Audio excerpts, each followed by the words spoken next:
भोपाल की चर्चित त्विषा शर्मा की मौत का मामला अब सीबीआई के हवाले। पूर्व जज गिरिबाला सिंह और बेटे पर दहेज प्रताड़ना का केस। 12 मई को घर में मृत मिली थी त्विषा। परिवार ने बताया हत्या। मुख्यमंत्री से मुलाकात के बाद सरकार ने शुरू की सीबीआई जांच प्रक्रिया। नमस्कार, स्वागत है आपका हमारे इस कार्यक्रम अपराध में। मध्य प्रदेश की राजधानी भोपाल से सामने आया त्विषा शर्मा मौत का मामला अब पूरे देश में लगातार चर्चा का विषय बन चुका है। एक तरफ पूर्व जज का परिवार, दूसरी तरफ दहेज हत्या का आरोप लगाने वाले मायके वाले और अब इस केस में सीबीआई की एंट्री।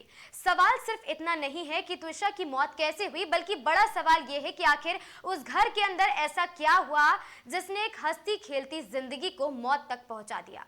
पूरा मामला भोपाल के कटारा हिल्स इलाके के बाग मुगलिया एक्सटेंशन का है, जहां 12 मई 2026 को पूर्व जज गिरिबाला सिंह के घर में उनकी बहू त्विषा शर्मा मृत अवस्था में मिली थी। शुरुआती जांच में इसे आत्महत्या बताया गया और कहा गया कि त्विषा ने फांसी लगाकर अपनी जान दी है, लेकिन जैसे ही खबर मायके पक्ष तक पहुंची, मामला अचानक पलट गया। त्विषा के परिजनों ने सीधे सीधे इसे दहेज हत्या बताया है। परिवार का आरोप था कि शादी के बाद से ही त्विषा को मानसिक और शारीरिक रूप से प्रताड़ित किया जाता था। उन्होंने दावा किया है कि यह आत्महत्या नहीं बल्कि सुनियोजित हत्या है।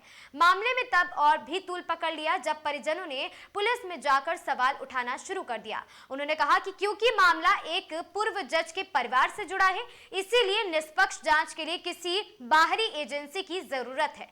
लगातार बढ़ते दबाव और मीडिया में चर्चा के बीच त्विषा शर्मा के परिजन मुख्यमंत्री डॉक्टर मोहन यादव से मिलने पहुंचे।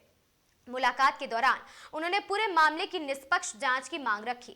मुख्यमंत्री ने परिवार का भरोसा दिलाया कि यदि जरूरत पड़ी तो जांच सीबीआई को सौंपी जाएगी। अब मध्य प्रदेश गृह विभाग ने आधिकारिक अधिसूचना जारी कर मामले को सीबीआई को ट्रांसफर करने की सिफारिश कर दी है। सरकार ने सीबीआई को अपराध, दहेज प्रताड़ना, दुष्प्रेरणा संबंधित कई पहलू की जांच की अनुमति भी दे दी है। इसका मतलब साफ है कि अब इस केस की जांच नए सिरे से हो सकती है। इसी बीच पुलिस ने पूर्व जज गिरिबाला सिंह और उनके बेटे समर्थ सिंह के खिलाफ दहेज प्रताड़ना समेत कई धाराओं में मामला दर्ज किया है। फिलहाल गिरिबाला सिंह जमानत पर हैं, जबकि समर्थ सिंह फरार बताए जा रहे हैं। समर्थ की तलाश जारी है और यही बात इस केस को और भी ज्यादा रहस्यमय बना रही है। अब लोगों के मन में सबसे बड़ा सवाल यही है कि क्या त्विषा की मौत सच में आत्महत्या थी या फिर इसके पीछे कोई बड़ा सच छिपा है। भोपाल की त्विषा शर्मा केस अब सिर्फ एक संदिग्ध मौत का मामला नहीं रह गया, बल्कि ये न्याय व्यवस्था, दहेज प्रताड़ना और साथ ही प्रभावशाली परिवारों पर उठते सवाल का बड़ा मुद्दा बन चुका है।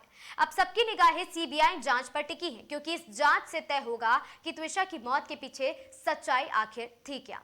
अपराध के इस एपिसोड में आज के लिए बस इतना ही। मैं थी आपके साथ पलक शर्मा। हमसे जुड़े रहने के लिए देखते रहें आगाज टाइम।